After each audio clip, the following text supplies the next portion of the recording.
আর জগতের শ্রেষ্ঠ আসন যার সে হয় মা জননী। জগতের শ্রেষ্ঠ আসন যার সে হয় মা জননী। তোমরা দুঃখ কষ্ট দিয়ে গে মায়ের ফেলো না চোখের পানি। জগতের শ্রেষ্ঠ আসন যার সে হয় মা জননী। আর মা এমন এক দয়ার সাগর জগতে নাই তার তুলনা। মায়া কত টাকার ভিতর ছেলের তরে দেখো না। মায়া মন দয়ার সাগর জগতে নাই তার তুলনা।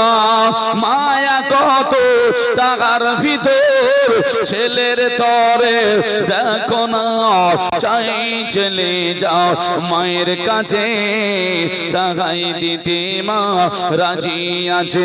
আর দুঃখ কষ্ট ফেলে মাগো দোয়া করে খোদার কাছে। এই জগতের শ্রেষ্ঠ আসন যার সে হয় মা জননী। মুসলমান মায়ের শান আল্লাহ পাক এত দিয়েছে, ওই মাকে ভালোবেসে আবার আল্লাহ কোরআনে বলে আইয়ুহাল্লাযীনা আমানু, হে ঈমানদার বিশ্বাসী বান্দাগণ, আত্তাকুল্লাহ, আল্লাহকে ভয় করো, ওয়াবতাগু ইলাইহিল ওসিলা, এবং তোমরা ওসিলা তালাশ করো। এখানেও মুমিনেরা ভালো করে রোজা রাখতে বলছেন, তাও মুমিনকে ওসিলা খুঁজতে বলছেন, মুমিনকে আল্লাহকে ভয় করতে বলছেন, মুমিনকে। আবার আল্লাহ পাক রব্বে কায়নাত জানিয়েছেন, বলে যাকাত দিবে কে, তো বলছে বলে তাও মুমিনেরা। মুমিনটা কে তাহলে? নামাজ রোজা হজ যাকাত জিকির আজকার যেখানেই বলে আল্লাহ পাক রব্বে কায়নাত মুমিনকে ডাক দিয়েই বলে। আবার আল্লাহ রব্বে কায়নাত জাল্লা জালালুহু ওয়া আম্মা নাওয়ালুহু ওনার কোরআন মাজিদ কোরআন শরীফের মধ্যে আল্লাহ পাক রব্বে কায়নাত ডাক দিলেন সূরা আহজাব আয়াত নাম্বার 6 পারা নাম্বার 22। আল্লাহ পাক রব্বে কায়নাত বলছেন আন-নাবিয়্যু আওলা বিল মুমিনিনা মিন আনফুসিহিম। আমার আল্লাহ রব্বুল আলামিন বললেন, বলে তোমাদের নফসের চাইতেও নিকটে আছে কাদের? বলে মুমিন যারা হবে তাদের জীবনের নফসের চাইতেও নিকটে রয়েছে আমার রাসূলুল্লাহ। জোরে বলে সুবহানাল্লাহ। যদি আমরা মুমিন হতে পারি আমার আল্লাহ রব্বে কায়নাত থেকে পেয়ে যাব। মুমিন হলে আমাদের জন্য নামাজ হবে, মুমিন হলে আমাদের জন্য যাকাত হবে, মুমিন হলে আমাদের জন্য হজ হবে, মুমিন হলে আমাদের জন্য আজকে আপনার যেন ভালো মানুষের সংস্পর্শে থাকতে পারবো। এক কথাই বলা যায় আমার আল্লাহ রব্বুল আলামিন এই মুমিনদেরকে ডেকে ডেকে ডেকে ডেকে ডেকে আপনার যেন বললেন, বলে তোমরা তাড়াতাড়ি করে আমার পথের পথিক হয়ে যাও। তার মানে বোঝা গেল পৃথিবীর বুকে যতগুলো মানুষ এসেছে সবাইকে আল্লাহ পাক রব্বুল আলামিন ডাক দেয়নি, বাছাই করে করে মুমিনদেরকে ডাক দিয়েছেন। মুমিন এখন কারা গো? একবার যদি দেখা যায় তাহলে আল্লাহর নবীর হাদিস কানা পড়ি তাহলে বুঝতে পারবেন মুমিনকে আমার নবী সরওয়ারে কাউন মাকা আলাইহি সালাতু তাসলিমের হাদিস শরীফ আল্লাহর নবী বললেন, লা ইউমিনু আহাদুকুম হাত্তা আকুনা আহাব্বা ইলাই মিন ওয়ালিদিহি ওয়া ওয়ালাদিহি ওয়ান নাসি আজমাইন। আমার নবী বললেন, তোমরা অতক্ষণ পর্যন্ত পরিপূর্ণ মুমিন মুসলমান হতে পারবে না যতক্ষণ পর্যন্ত মিন ওয়ালিদিহি ওয়া ওয়ালাদিহি, তোমার বাবা মা তোমার সন্তান আদি, ওয়ান নাসি আজমাইন, আর পৃথিবীর সমস্ত মানব জাতি মানুষ আল্লাহর সৃষ্টি জগতের সবার চাইতে আমার নবীকে বেশি না ভালোবাসতে পারবে তুমি তার আগে মুমিন হতে পারো না। জোরে বলে সুবহানাল্লাহ। ভালোবাসার নাম সব চাইতে পৃথিবীতে আমার নবীকে সব চাইতে বেশি মহব্বত করার নাম হলো মুমিন বাবা। আর মুমিনের জন্য নামাজ রোজা হজ যাকাত কালেমা জিকির আজকার দান খায়রাত যেখানেই যাবেন না কেন আল্লাহর নবী সাল্লাল্লাহু তাআলা আলাইহি ওয়াসাল্লাম এই কারণে কারণে আপনার যেন বারবার করে মুমিনের তাকিয়ে দিয়েছেন বাবা। এই নবী পাক আলাইহিস সালাম বিরাদার মক্কাতে বেঈমান কাফেরের অত্যাচারে জুলুমে আল্লাহর অর্ডার যখন হয়ে গেল, নবী আমার মক্কা ছেড়ে মদিনার পথে রওনা হয়ে গেলেন। মদিনার পথে আল্লাহর নবী আমার কাঁদতে কাঁদতে বাবা চলে গিয়েছিলেন। নবী আমার ডেকে ডেকে আবু বকর সিদ্দিক রাদিয়াল্লাহু তাআলা আনহুকে বলেছিলেন, ওগো আবু বকর, আবু বকর গো, আমি যে মক্কা ছেড়ে মদিনায় চলে যাব আর থাকবো না। এই কথাটা আবু বকর সিদ্দিক রাদিয়াল্লাহু তাআলা আনহুকে 6 মাস আগে বলেছিলেন। আল্লাহর নবী মুস্তাফার সাহাবী মুমিন কাকে বলে দেখো, আবু বকর সিদ্দিক রাদিয়াল্লাহু তাআলা আনহু দেওয়ালে টাটেক লাগায়া দাঁড়িয়ে রয়েছে, চোখের পাতা বন্ধ করতে চাইছেন না, ঘুমান না। কেন না, আমার নবী যখন বলেছেন মক্কা ছেড়ে মদিনায় চলে যাব, আমাকে ডাক দেবেন নবী, আর নবীকে আমি 2 বার ডাকতে দেব না, এক ডাকে নবীর আমি সাড়া দিয়ে দেব। এই করে করে 6 মাস ধরে দেওয়ালে টেক লাগায়া নবীর মহব্বতে দাঁড়িয়েছিল। নবী যখন একবার ডাক দিয়েছে আবু বকর, আর যেমনই বাবা ডাক দেওয়া বলে লব্বাইকা ইয়া রাসূলুল্লাহ। হায় রে মুমিন, আমার নবী বললেন আবু বকর কি হলো, এক ডাকে তুমি সাড়া দিলে, তুমি কি বিছানে ঘুমাও না? উনি বলছেন বলে ইয়া রাসূলুল্লাহ, ইয়া হাবিবাল্লাহ, নবী গো, না না না না, আপনি যেই দিন বলেছেন সেই দিন থেকে বিছানায় আমি ঘুমাইনি। নবী গো, আপনাকে যদি 2 বার ডাকতে হয় আল্লাহর কাছে জবাব দিতে ভয় লাগবে বলে আমি ঘুমাই না। এইভাবে আমি যেন 6 মাস টেক লাগায়া দাঁড়ায় রইলাম। আল্লাহর নবী বললেন আবু বকর, তাহলে চলো আমার সঙ্গে। আমার নবীকে সঙ্গে করে নিয়ে আবু বকর সিদ্দিক রাদিয়াল্লাহু তাআলা আনহু আপনার যেন চলতে আরম্ভ করলেন। আমি মদিনার ঘটনা নবীর একটু বলবো, মহব্বতের কথা বাবা, এর জন্য এই জায়গা থেকে আপনাদেরকে নিয়ে যাচ্ছি। আল্লাহর নবী দেখলেন বেঈমান কাফেরের অত্যাচার হয়েছে। আল্লাহর নবী যখন বেরিয়ে গিয়েছিলেন, ওই সময়তে হযরতে আলী রাদিয়াল্লাহু তাআলা আনহুকে বলেছিলেন, আবু ওগো আলী, আমার বিছানাটা রইল খালি, তুমি ওখানে ঘুমিয়ে যাবে, সকালবেলা হলে পরে আবার তুমিও মদিনা চলে আসবে। চতুর্দিকে বেঈমান কাফেররা ঘেরাও করা। হযরতে আলী রাদিয়াল্লাহু তাআলা আনহুর এত বড় মহব্বত, এত বড় ভালোবাসা, এত বড় বিশ্বাস ছিল, আমার নবী বলেছেন ওই বিছানায় আমি ঘুমাবো, আবার সকালবেলায় উঠে মদিনা চলে যাব।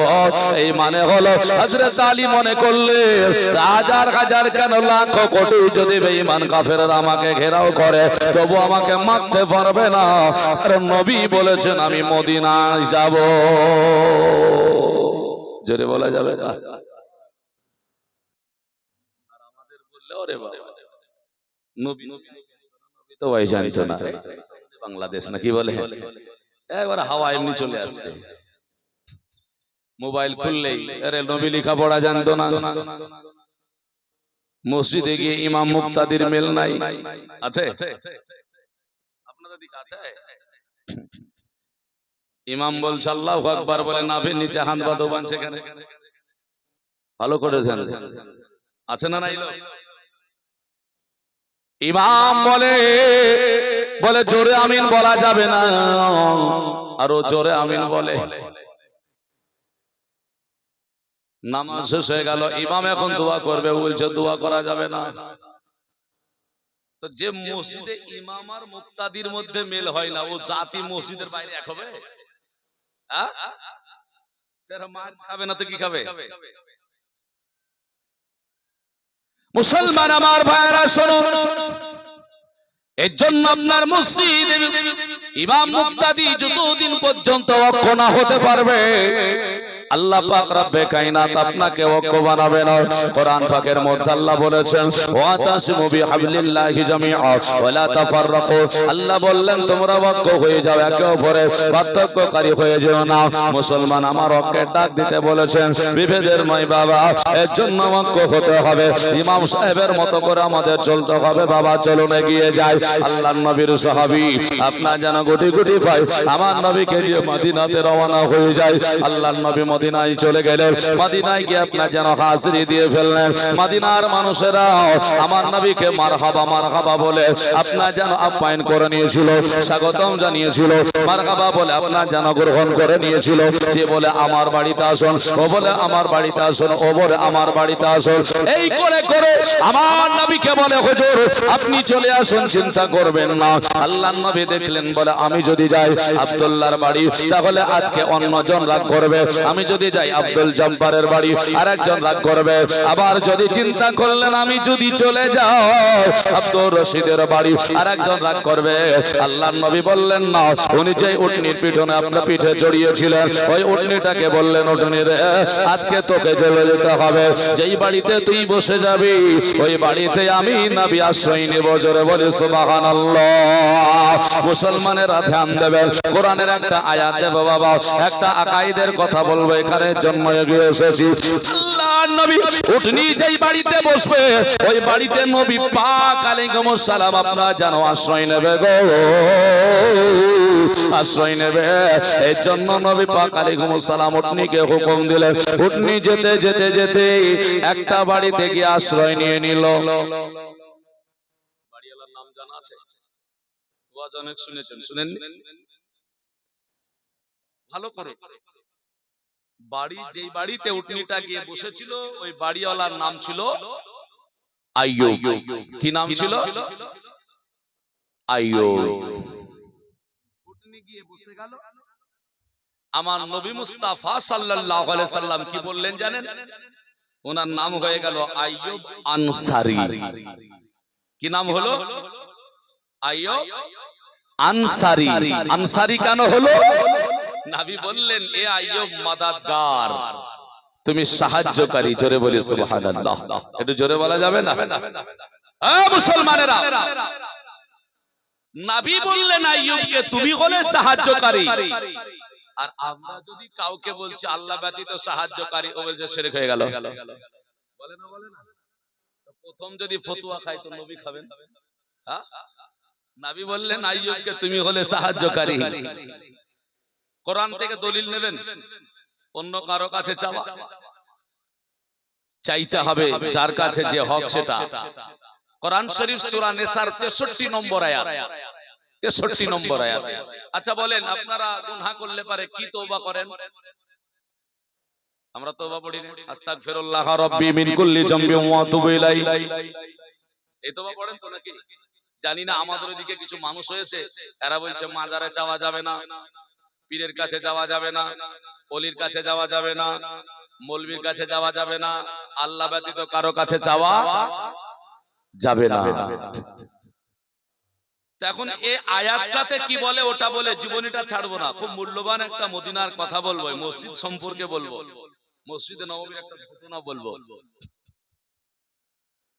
তো সূরা নিসার 63 নম্বর আয়াতে তওবা করার নিয়মটা নিয়ে যান। তওবা আপনি কি করে করছেন? তো কেউ যদি আস্তাগফিরুল্লাহ রাব্বি মিন কুল্লি যামবি ওয়া আতুবু ইলাই এই তওবা করে, আর তওবার মধ্যে যে সিস্টেমটা আমি দিচ্ছি কোরআন যেটা দিয়েছে এই সিস্টেম যদি কেউ না নেয় ওর তওবা কবুল হবে না। তাহলে সিস্টেমটা কি? তওবাতে কি দিতে হবে? তো বলছে তওবায় আপনাকে নিতে হবে আমার রাসূলুল্লাহকে। জোরে বলি সুবহানাল্লাহ। কোরআন বলছে কি? ওমা আরসালনা 63 নম্বর আয়াত, ওমা আরসালনা মির রাসূলিন ইল্লা লিউতা বিইজনিল্লাহ। আল্লাহ বলেন আমার রাসূলকে আমি পাঠাই না, যদি পাঠিয়েছি তাহলে পারে লিউতা বিইজনিল্লাহ, আমার রাসূলের আনুগত্য স্বীকার করার জন্য পাঠিয়েছি। জোরে বলি সুবহানাল্লাহ। নবীর কথা মেনে নেওয়ার জন্য। তো বলছেন নবী যা করেছে তা করব, নবী যা করেনি তা তো করব না। নবী যা করেছে তা করবেন, আর নবী যা করেনি তা করবেন না। তো নবী যা করেছে করবেন, তো করবেন। শুনেন, আল্লাহ বলছেন নবী যা করতে বলবে, নবী যা তোমাদেরকে দেবে সেটা নাও। আল্লাহ কিন্তু বলেনি নবী যা করবে সেটা করো। তো নবী পাক আলাইহিস সালাম কয়টা বিয়ে করেছেন গো? 11টা। আচ্ছা আপনাদের এখানে 11টা বিয়ে করা মানুষ আছে? হ্যাঁ, 11টা বিয়ে করা মানুষ নাই, কিন্তু এই মানুষ তো আছে নবী যা করেছে তা করবো নাহলে করবো না বলা মানুষ আছে না নাই? আমি তো বলবো ভাই, বাবজির বয়স হলে বাবজি আপনি তো এখন 10টা কাজা রেখেছেন, কবে আদা হবে? একটা তো বিয়ে করেছে নাকি? একটা বিয়ে করে বলছে নবী যা করেনি তা করবো কেন? তো নবী যা করেছে তা করবা, তো আর 10টা বিয়ে কবে হবে? হ্যাঁ? আল্লাহ বলছেন না, নবী যা করতে বলবে সেটা করো। লিও তো বিসমিল্লাহ লাউ আন্নাহুম যালামু আনফুসাহুম জাওকা, কোরআনের আয়াত দেখুন আর আপনারা যেন বক্তব্যটা শুনুন, বুঝতে পারবেন। আল্লাহ বললেন নফসের প্রতি জুলুম করেছো, অন্যায় করেছো, গুনাহ করে ফেলেছো, এখন কি করবে? তো গুনাহ করলে তওবা কার কাছে করব? কার কাছে তওবা করব? আল্লাহর কাছে না। আমার আল্লাহ বললেন জাওকা আমি জানলাম আমার কাছে তওবা করবে, আর আমার কাছে তওবা যদি করতে হয় তা আগেই বললেন যাও কা এক বচনে। আমার আল্লাহ বললেন আগে আমার রাসূলুল্লাহর দরবারে চলে যাও, আমার নবীর কাছে যদি হাজিরি দাও, আমার নবীকে যদি তুমি পেয়ে যাও, তাহলে পরে তুমি আমার কাছে তওবা করে নাও। তাহলে ওই তওবাটা আল্লাহ পাক বলছেন ওয়াস্তাগফারা লাহুমুর রাসূল, ওই তওবা যদি আমার রাসূলুল্লাহ সাল্লাল্লাহু আলাইহি ওয়াসাল্লাম সমর্থন করে দেয়, আমি আমার আল্লাহ বললেন আমি তোমার জন্য অত্যন্ত ক্ষমাশীল হয়ে যাই, দয়ালু হয়ে যায়। আল্লাহ পাক বললেন বলে শোনো, আমার কাছে যদি তওবা করতে হয় আগে আমার রাসূলকে ধরো, আমার রাসূলুল্লাহ যদি তওবাতে সমর্থন করে আমি আল্লাহ তোমার জীবনের গুনাহগুলোকে maaf করে দেব। নবীকে না ধরে তওবা কবুল হবে না, নবীকে না পেলে তওবা কবুল হবে না। আগে নবীকে অন্তর নিতে হবে। আপনি বলবেন হযরত গো, বলে মদিনাতে নবী পাক আলাইহিস সালাম কবরে শুয়ে আছে, নবীকে কোথায় পাবো? নবী তো আমার ভারতের বর্ষে নাই, ভারতবর্ষে নাই, বাংলাদেশ পাকিস্তান ইরাকে নয়, আপনার ইরানে নয়, আফগানিস্তানে নয়, মিশরে নয়, ইরানে, আপনার কি বলে সিরিয়াতে নয়। এক কথায় পৃথিবীর যদি জমিনে আপনি খোঁজ করেন তাহলে পারে উপরে তো জমিনে আপনার প্রকাশ্যে পাবেন না। আল্লাহ কোরআন বলল, আমি আগে আয়াতটা শুনেছি সূরা আহজাবের 6 নম্বর আয়াতে, বলে না না না, নবীকে খোঁজ করতে আর কোথাও যেতে হবে না। তুমি যদি মুমিন হও গো, তুমি নফসে অন্তরে আমার রাসূলুল্লাহকে খুঁজে নাও, তোমার নফসে চাইতে নিকটে রাসূলুল্লাহ আছে। যখন তুমি গুনাহ করবে আল্লাহর কাছে তওবা করো, তুমি মনে করো আমার নবী রয়েছে, আমার আল্লাহ বলে তাহলে তোমার তওবা আমার দরবারে কবুল হয়ে যাবে। আর ইনি সাহেব বলে বলো তওবা করব আল্লাহর কাছে, নবী টবি দরকার নাই, বলে না বলে না। হ্যাঁ মুসলমানেরা শুনুন, আপনাকে যেতে হবে না পীরের কাছে, আপনাকে যেতে হবে না ওলির কাছে, যেতে হবে না মাজারে যাওয়ার জন্য। বিরাদার ইসলাম গভীর জ্ঞানের কথা বলছি বাবা, এই আয়াতটা খুব সুন্দর বিরাদার, যেটা আপনাকে শোনালাম একটু শুনলে বোঝা যাবে। আপনাকে দলিল দিতে হবে বাবা, আপনার ঘরের মেয়েটা, আপনার ঘরের কন্যাটা 25 থেকে 30 বছর বয়স হলো। কত বছর বললাম? 30 বছর বয়স আপনার মেয়ের, মেয়েটার বিয়ে দেননি, বিয়ে দেবেন কেন? বিয়ে দেওয়ার দরকার নেই। আচ্ছা বিয়ে ভাতের ভয়ে মেয়েদের দিয়েছেন না, তাহলে বিয়ে দিলেন কেন? লক্ষ লক্ষ টাকা খরচ করলেন, তাকে শিক্ষিতা বানালেন, আপনি তো তার পিতা গার্জেন। আপনার বেটাটা যদি 2 কাঠা বাড়ি পায়, মেয়েটাও তো 1 কাঠা পাবে নাকি?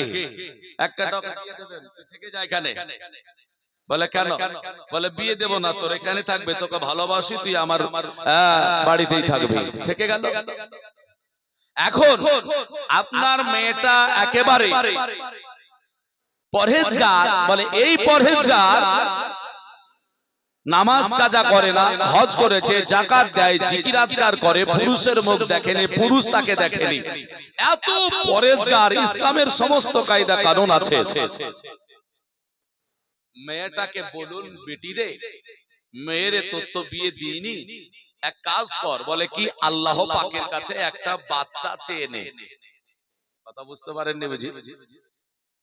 30 বছর বয়স আপনার মেয়ের, ইবাদতে ইসলামী চলাতে কোনো ত্রুটি নেই, আল্লাহর কাছে একটা বাচ্চা চেয়ে নিতে হবে। তার কাছে হবে না, হবে না। অপরাধ পীরের কাছে চেয়েছে, মাজারে চেয়েছে, মৌলবীর কাছে, মোল্লার কাছে, কারো কাছে তো চাইনি, কার কাছে চেয়েছে? তো হবে না কেন? আপনি তো বলবেন যে আল্লাহ ব্যতীত কারো কাছে চাওয়া জায়েজ নেই, তো আল্লাহর কাছেই তো আপনার মেয়েটা চাইছে, তো বাচ্চা হবে না কেন? আপনি বলবেন হুজুর আল্লাহ দিলে হবে, আল্লাহ দিলেই দিতে পারে। বলবেন আল্লাহ মেয়েটা চাইলে আল্লাহ দিলে দিতে পারে নাকি? তো বাচ্চা কোথায় থাকে, মেয়ের কাছে না পুরুষের কাছে? বাচ্চা কোথায় আছে? আপনার পিঠের দাড়িতে। কোথায় আছে? নিজের কাছে। তো পুরুষের কাছে, তো পুরুষের কাছ থেকে আল্লাহ বাচ্চা দিলে দিতে পারবে না? দিতে পারবে না? হ্যাঁ, আমিও তো বলবো তাহলে বাচ্চা তো আপনার কাছেও নিতে পারবে, তো মেয়ের আবার কি দরকার? হ্যাঁ, তাহলে দিলে হতে পারে কথাটা ফেলে দিতে হবে। পুরুষের কাছে নিলেও নিতে পারে আল্লাহ, তাহলে কথাটা ফেলে দিতে হবে। আমার কথা ক্লিয়ার? আল্লাহ ব্যতীত কারো কাছে যদি চাওয়া শিরিক বেদাত হারাম হয়, আপনার মেয়ের বিয়ে না দিয়ে বাচ্চাটা আল্লাহর কাছে চেয়ে নিতে বলে। অপরাধ? মেয়েটার তো কোনো অপরাধ দেখাতে পারছেন না, শুধু এটাই বলবেন যে বিয়ে করেনি, পুরুষের স্পর্শ করেনি নাকি? হ্যাঁ, আল্লাহ পাক ওটাই বলতে চেয়েছেন, বলে শোনো বাচ্চা তো আছে পুরুষের কাছে, বাচ্চা তো দিব আমি আল্লাহ, কিন্তু মেয়েটা হলো ওসিলা। জোরে বলা যাবে না? মেয়েটা হলো ওসিলা, মাধ্যম। পুরুষের কাছ থেকে ডাইরেক্ট আল্লাহ বাচ্চাটা নেবে না, দেবে না দুনিয়ায়। এর জন্য একটা মহিলাকে দিয়ে মাধ্যম বানায়া বাচ্চাটা পাঠায়া দিবে। এ দুনিয়ার মানুষেরা, আল্লাহ বলেন আমি তোমাদেরকে দিই, কিন্তু যতক্ষণ ওসিলা না হয়, মাধ্যম না হয়, আমি আল্লাহ তোমারে দিই না। আর আপনি না জেনে বলছেন আল্লাহ ব্যতীত কারো কাছে চাওয়া হারাম।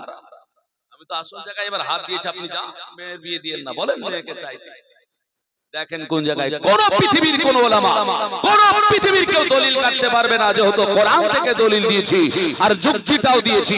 এর জন্য আহলে সুন্নাত ওয়াল জামাতের কাছে উক্তিও থাকে, যুক্তিও থাকে, দলিলও থাকবে।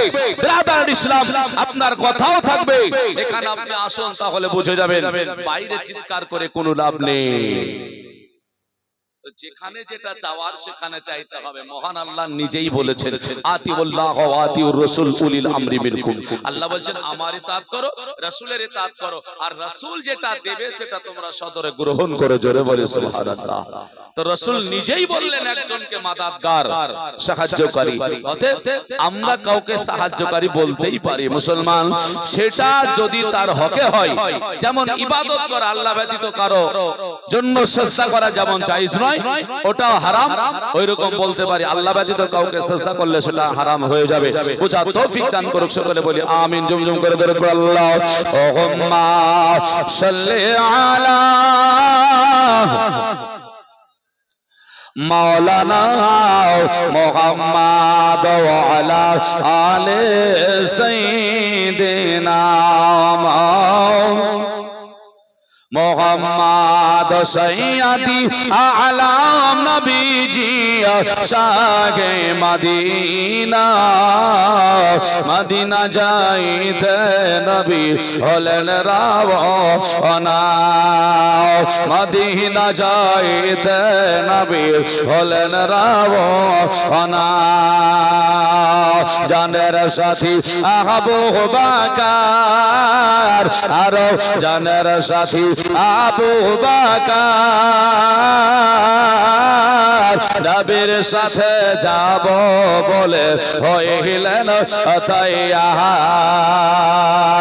রাতারাতি চলে না বিয়োগ, রাতারাতি চলে না বে সোনার মদিনা, মদিনা যাইতে নবী হলেন রাওয়ানা। ওরে কাফের মক্কাবাসী নবীজিকে মারব বলে ঘিরে বসি এলিয়ে, আল্লাহর হিফাজত নবী গো খোদার হিফাজত নবী চলে সোনার মদিনা, মদিনা যাইতে নবী হলেন রাওয়ানা। নবী বলে হযরত আলী বিছানাতে যাও গো শুয়ে আলী তোমার বলি, হযরত আলী শুয়ে গেলেন নবীর বিছানায় মদিনা যেতে নবী হলেন রওয়ানা আল্লাহুম্মা সাল্লি আলা মাওলানা মুহাম্মদ ওয়া আলা আলি সাইয়্যিদিনা মুহাম্মদ সাল্লাল্লাহু আলাইহি ওয়াসাল্লাম। বাবারা দয়ার নবী মায়ার নবী আমার আইয়ুব আনসারীর বাড়িতে আপনার যেন আরাম নিলেন। একদিন কাটলো, দুই দিন কাটলো, এই করে বাবা মদিনা আনসার জমিনে বাবা থাকতে আরম্ভ করে দিলেন। বিরাদার এইভাবে আপনার যেন সময় কাটে, ওই তো বাইত হয়ে যায়। আল্লাহর নবীর মনে বড় দুঃখ রয়েছে বাবা। বলে কেন? আল্লাহর নবী চিন্তা করেন, আল্লাহ তোমার ঘর কাবা শরীফটা আমি মক্কা নগরে রেখে এসেছি। ওগো আল্লাহ, আর জানি না সেই কাবা আমি কবে আর তওয়াফ করতে পাবো, ওই কাবাতে আর আমি কবে যেতে পাবো জানি না। ওই কাবা মক্কাতে রেখে চলে এসেছি, যেই কাবার কাছে, যেই কাবাতে এক রাকাত নামাজ পড়লে পারে আমার আল্লাহ 1 লক্ষ রাকাত নামাজ পড়ার সওয়াব দান করে। ও মুসলমানেরা, ওই কাবা চত্বরে কোনো মহিলাকে নামাজ পড়তে দেয় না। বিরাদার আপনার যেন মসজিদে নববীতে কোন মহিলাকে নামাজ পড়তে দেয় না। আর আমাদের এই দিককার কিছু নামধারী মুসলমানেরা মেয়েদেরকে মসজিদে নিয়ে গিয়ে জোর করে ঢোকায়। মেয়েরা যাচ্ছে না মসজিদে, যাচ্ছে না। যারা কাবার কাছে গিয়েছেন থাকলে আমার কথাটা মেনে নেবেন। কি বলে, আমার কথাটা পুরোপুরি ভাবে শুনলে বুঝতে পারবেন সত্য মিথ্যা। আজান যখন হয়ে যায় কাবার চত্বর ঘিরতে আরম্ভ করে। একটা মহিলার জন্য এলাও নাই, সব বাইরে। ওই চত্বরে মহিলাদেরকে নামাজ পড়তে দেয় না। বাইরে পড়ো যাও। এবার ওখানে বেটা ছেলে মেয়ে একসাথে পড়ছে, আপনি বাইরে দেখলে হবে না। স্টেজ এটা, এইখানে করে মহিলা আছে কিনা ঠিক দেখতে হবে। ওইদিকে আছে, যা খুশি তা করছে, এখানে নেই নাকি বলে। যে কাবার চত্বর হবে না, মসজিদে নববীতে কোন মহিলাকে নামাজ পড়তে দিবে না। আর এরা বলছে না না হাদিস আছে ঢুকাও। ওরা হাদিস বুঝে না, কাবার ইমাম বুঝে না, মদিনা মসজিদে নববীর ইমাম বুঝে না, মসজিদে মেয়েদেরকে নামাজ পড়াতে হবে বুঝে না ওরা। মুসলমান আমার ভাইরা লক্ষ্য করতে হবে গো। তাই নবী আমার কান্না করলেন, আল্লাহ ওইখানে 1 রাকাতের বদৌলতে 1 লক্ষ হয় সব আল্লাহ পাক দান করে। এত বড় ফজিলতের কাজ কাবা শরীফটাকে আমি রেখে চলে এসেছি। ওগো আল্লাহ, এ মদিনায় চলে এসেছি, তবে মদিনায় আর কাবা তৈরি হবে না। এত বড় ফজিলতের কাজ আর হবে না। রব্বুল আলামিন এই মদিনার সরজমিনে জানি না কোন দিলওয়ালা মানুষ আছে, কোন আপনার যেন আল্লাহওয়ালা মানুষ আছে জানি না। তবে এই মদিনাতে আমি একটা তোমার ঘর নির্মাণ করব, একটা ঘর আমি বানায়া দেব। আল্লাহর নবী মনে মনে চিন্তা করলেন, যদি 1 লক্ষ সওয়াব না হয়, তবে এই মসজিদে নববীতে কেউ যদি 1 রাকাত নামাজ পড়ে, আমার রাসূল জানিয়েছে তার আমল নামাতে 50,000 সওয়াব আল্লাহ রাকাতের দান করে। জোরে জোরে বলি সুবহানাল্লাহ। নবী বলেন, আল্লাহ এ মদিনায় আমি এমন একটা জায়গা চাই, ওই জায়গাটায় তোমার ঘর আমি নির্মাণ করে দেব। আল্লাহর নবী মনে মনে চিন্তা করলেন, চিন্তা করে মদিনার মানুষকে একদিন খবর দিয়ে দিলেন, ও মদিনার মানুষেরা, তোমরা কি কেউ পারবে গো একটু জায়গা দান করতে? একটা জায়গা তোমরা কেউ দিতে পারবে বলো, যেই জায়গাটায় আমি এত বড় ঘর আল্লাহর বানাবো। আল্লাহর নবী বললেন, শুধু ঘর হবে এমনটা নয়। বলে কেন? আল্লাহর নবী জানিয়ে দিলেন, ওটা এমন একটা ঘর, আল মাসাজিদু ফি রিয়াজুল জান্নাহ, ওটা হবে খোদার ঘর, মসজিদ, সিজদা করা জায়গা। দ্বিতীয় আর কোনো গল্প গুজব চলে না। শুধু তাই নাই, নবী বললেন ওই মসজিদটা হলো জান্নাতের বাগানের একটি বাগান। জোরে জোরে বলি সুবহানাল্লাহ। আল্লাহর নবী কথা বলে আপনার যেন কয়েকদিন কেটে গেল, সপ্তাহ কেটে গেল, মাস কেটে গেল, কেউ আপনার যেন খাড়া হলো না, কেউ জায়গা দেবে কেউ এখনো বুঝতে পারলো না। এমন সময় আল্লাহর নবী আমার রাস্তার ধারে বসে বসে বসে বসে 2 নয়নের চোখের পানি ফলায়া আপনার যেন কান্না করলো। 2 নয়নের পানি ঝরঝর ঝরঝর করে ঝরে যাচ্ছে। নবী আমার কাঁদছে, নবী চিন্তা হয়ে গেল, আল্লাহ আমি তো সব মক্কা শহরে রেখে চলে এসেছি, মদিনায় আমি কিছু নিয়ে আসি না, আমি কি দেব, আমি কি রাখবো? আল্লাহ তোমারে সাজদা করব তোমার ঘরে, এইরকম পরিস্থিতি আমি করতে পারলাম না। দয়ার নবীর চোখে ফোঁটা ফোঁটা জল আপনার জন্য ঝরতে আরম্ভ করে দিয়েছে। এমন সময় নবী পাক আলাইহিস সালামের কাছে এসে দুইজন বালক এসে দাঁড়িয়ে গেল। আল্লাহর নবীকে বলছেন, ইয়া রাসূলুল্লাহ, ইয়া হাবিবাল্লাহ, নবী গো আপনি কেন কান্না করেন নবী? আপনি কান্না করবেন না গো, আপনার চোখের পানি পড়বে না, আপনি কেন কান্না করছেন বলুন? আপনি না রাহমাতাল লিল আলামিন নবী, আপনি না আমাদের জন্য রহমত স্বরূপ এসেছেন? ও নবী আপনি বলুন না, আপনি কেন কান্না করতেছেন? আল্লাহর নবী ছেলে দুটোকে ঝরে ধরে বললেন, বাবা আমার কষ্ট তোমাদেরকে বলে কি সমাধান হবে বলো? আমার কষ্টটা তোমাদেরকে বললে হবে। দয়ার নবীকে বললেন বালক দুটো, ইয়া রাসূলুল্লাহ, ইয়া হাবিবাল্লাহ, নবী গো কেন হবে না আপনি বলুন না কেন? আমরা বালক ছেলে, আমরা বাচ্চা ছেলে, আমরা নাবালক বলে কি আপনার কথা শুনতে পাবো না? দয়ার নবী দুই হস্ততে বুকের কাছে ধরে বললে, বালক তোমাদের কথা শুনে জানটা আমার ভরে গেল, তবে বালক রে আমি যে জিনিসটা চাইছি ওই জিনিসটা তোমাদের কাছে মনে হয়নি। বলে কেন? আল্লাহর নবী বললেন, বলে শোনো বালক, আমি এখানে করে খোদার একটা ঘর মসজিদ বানাবো, ওই মসজিদ বানানোর জন্য আমার এইখানে করে একটা জায়গা দরকার, তাই আমি একটু জায়গার জন্য মদিনার মানুষের কাছে একটু হাত বাড়িয়েছি, কে যেন আমাকে দেবে। ছেলে দুটো বলল, ইয়া রাসূলুল্লাহ, ইয়া হাবিবাল্লাহ, নবী গো আপনি আর কাঁদবেন না, আপনি আর চোখের পানি ফেলবেন না, ওগো নবী গো আপনার কান্না করার কোনো দরকার নেই। বলে কেন? বলে আমরা দুটো ভাই, আমাদের একটা বাসস্থান আছে, আমরা যেই জায়গাটায় বাস করি ওইখানে আমাদের জায়গাটুকু আছে, ওই জায়গাটুকু আপনারে আমি মসজিদ বানানোর জন্য দান করে দিলাম। যেমনই ছেলে দুটো এইরকম বাক্য ব্যবহার করেছিল, দয়ার নবী মায়ার নবী রহমাতাল লিল আলামিন ছেলে দুটোকে আপনা জড়িয়ে ধরে বললেন, বাবা এই কথাটা তোমরা কেমন করে বলো? বলে কেন? ওরে বালক রে এখনো পর্যন্ত তোমরা সাবালক হও নাই, তোমার আব্বা আর তোমার মা আমাকে কি দেবে? তোমার বাবা মা কোথায় বলো? বলো। যেমনই বাবা মার কথা বলেছে ছেলে দুটো এবার আর থাকতে পারেনি, বাবা ঝরঝর ঝরঝর করে কাঁদছে, চোখের পানি বের হতে আরম্ভ করলো, বুকটা যেন আপনার ফুটরে ফুটরে, আপনার যেন মা মা করে কাঁদে, আব্বা আব্বা করে কাঁদে।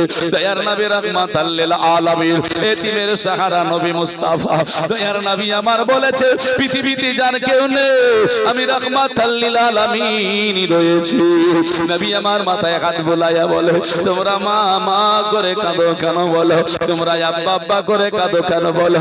ও ভালো, আজকে তোমাদের বাবা মার কথা বলাতে দুঃখ নেমে আসলো কেন? বলো। ছেলে দুটো বলল, আল্লাহর নবী গো আপনি না বলেছেন আল জান্নাতু তাহতা আকদামি উম্মাহাতুকুম, বাবা মার কদম তলে জান্নাতের আল্লাহ তাবারক ওয়া তাআলা চৌকাঠ রেখেছে, যে মায়ের কদমে চুমা দিতে পারে সে যেন জান্নাতের চৌকাঠে চুমা দিয়ে দেয়। ইয়া রাসূলুল্লাহ